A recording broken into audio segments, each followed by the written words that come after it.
Alors, la CAN 2025 approche. Et on sent déjà l'effervescence monter. Forcément, on parle beaucoup des stars, des attaquants, des jeunes qui percent. Mais aujourd'hui, on a eu envie de se pencher sur un profil différent.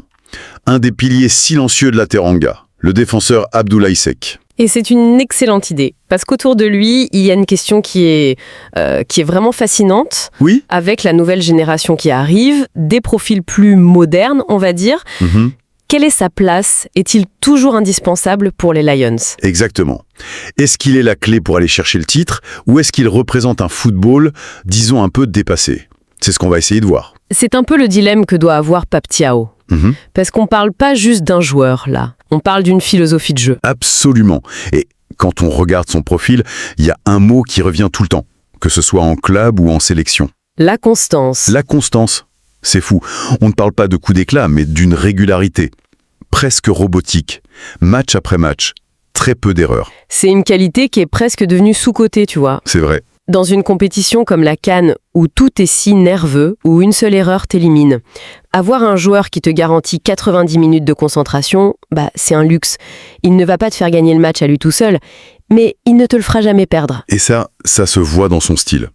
On lit partout qu'il est calme, mature, discipliné. J'ai noté une phrase qui m'a marqué. Ah oui, hein? Il n'a jamais cherché à briller, il a toujours cherché à rassurer. C'est l'antithèse complète du défenseur qui veut se montrer. C'est ça? Du coup, la question que je me pose, c'est pourquoi il est si respecté par les coachs alors que pour le grand public, il passe un peu sur le radar?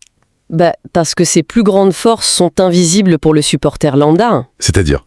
Le supporter, il va voir le tacle qui sauve, la montée qui enflamme le stade. L'entraîneur, lui, il voit autre chose. D'accord. D'abord, sa discipline tactique, elle est absolue. Tu lui donnes un plan, des consignes, il les applique à la lettre. C'est un soldat, mais dans le sens le plus noble du terme. C'est intéressant ça, parce que ça pourrait être vu comme une limite, non? On demande de plus en plus aux joueurs d'avoir de l'initiative, de sortir du cadre. Excellente remarque. Mais tout est une question d'équilibre. Son rôle à lui, ce n'est pas d'inventer, c'est d'être le garant du système. La fondation. Exactement. C'est la base solide qui permet aux autres, à un latéral ou un milieu, d'être plus créatifs, de se projeter. Ils savent que derrière, c'est verrouillé. Et puis, il y a sa mentalité. Irréprochable. 0 vague, 100% travail. C'est le ciment d'un vestiaire. Il y a une autre phrase qui résume ça parfaitement. Ce n'est pas un défenseur spectaculaire, mais un défenseur qui ne vous met jamais en danger. C'est l'éloge ultime pour un défenseur. Carrément. Il ne va pas tenter la passe folle qui casse 3 lignes, mais il ne perdra jamais le ballon qui amène un but. Voilà. C'est le rock, et quand tu as un joueur comme ça, tu peux te permettre de mettre à côté un jeune plus fougueux, peut-être meilleur à la relance, mais qui prend plus de risques. Seck, c'est l'assurance vie. Ok, allons plus loin sur le plan tactique. Ses qualités, on les a listées. Intelligence de jeu, placement, sérénité, très bon de la tête.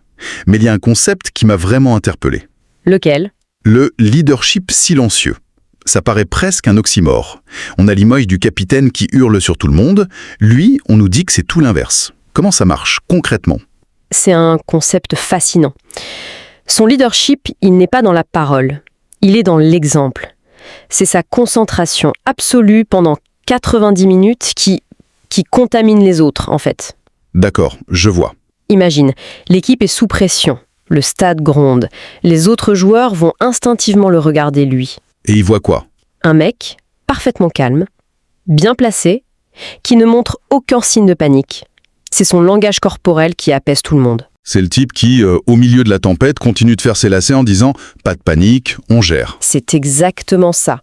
Il ne va pas faire de grands discours. Sa simple présence et sa constance, ça stabilise toute la ligne défensive. C'est aussi lié à son intelligence. Son placement est tellement bon qu'il a rarement besoin de faire un tacle désespéré. Il anticipe. Il anticipe tout. Il résout le problème avant même qu'il ne devienne vraiment dangereux. Et justement, on lit que cette intelligence, ce placement, ça lui permet de compenser ses limites. Parce que, bien sûr, il n'est pas parfait. Quelles sont ses faiblesses, d'après les analyses? Elles sont assez claires, oui. La première, c'est un certain manque de vitesse de pointe. Attention, il n'est pas lent, mais face à un attaquant de classe mondiale lancé à pleine vitesse, il peut être en difficulté. D'accord. Mais soyons concrets. On est en quart de finale de Cannes. En face, il y a un Iñaki Williams, un Victor Osimhen. Est-ce que ce n'est pas un risque rédhibitoire pour un coach? C'est là que toute la nuance tactique est importante.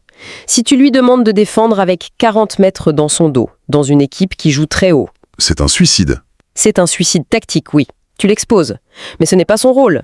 Son intelligence, c'est justement de ne pas se retrouver dans cette situation. Il va reculer d'1 mètre au bon moment, il va forcer l'attaquant à jouer dos au but, il ne gagnera pas le 100 mètres contre eux. Mais il peut gagner le duel tactique avant la course. Voilà, c'est un spécialiste. À utiliser dans un cadre précis. Et les autres points faibles? Ils sont liés à ce profil. Sa relance, par exemple. Elle est propre, simple, efficace.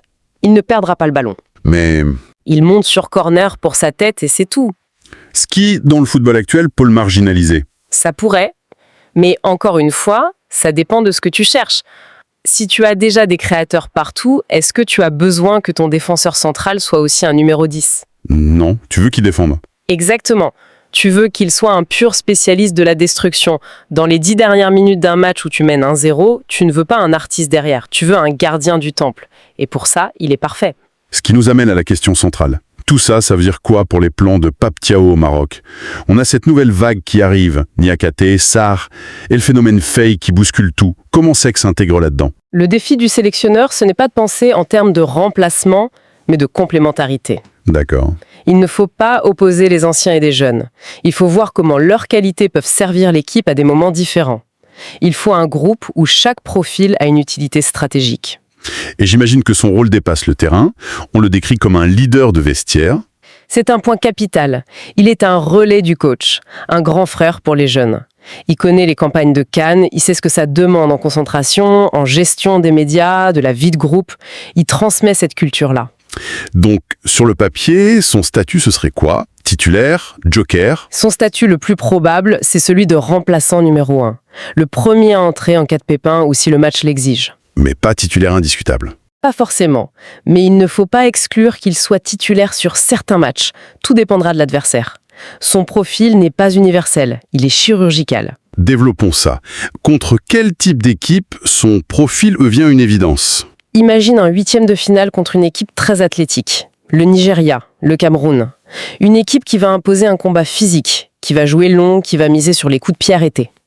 Un match de guerrier. Exactement. Ça, c'est un match taillé pour Abdoulaye Seck. Son jeu aérien, sa solidité dans les duels, son calme quand les esprits s'échauffent, ce sont des atouts décisifs dans ce genre de rencontre.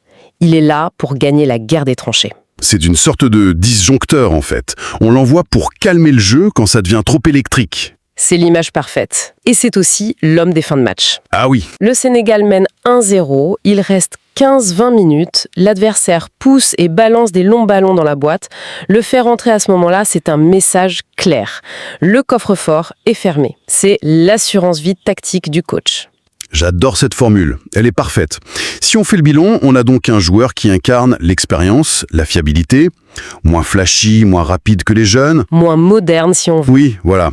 Mais son importance est purement stratégique. Il est la réponse à des problèmes très spécifiques qu'on rencontre toujours dans une CAN. C'est exactement ça. On ne gagne pas une compétition comme ça uniquement avec des virtuoses.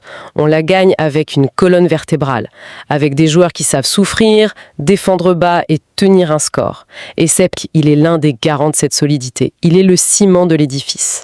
Alors au final, que retenir de ce profil ?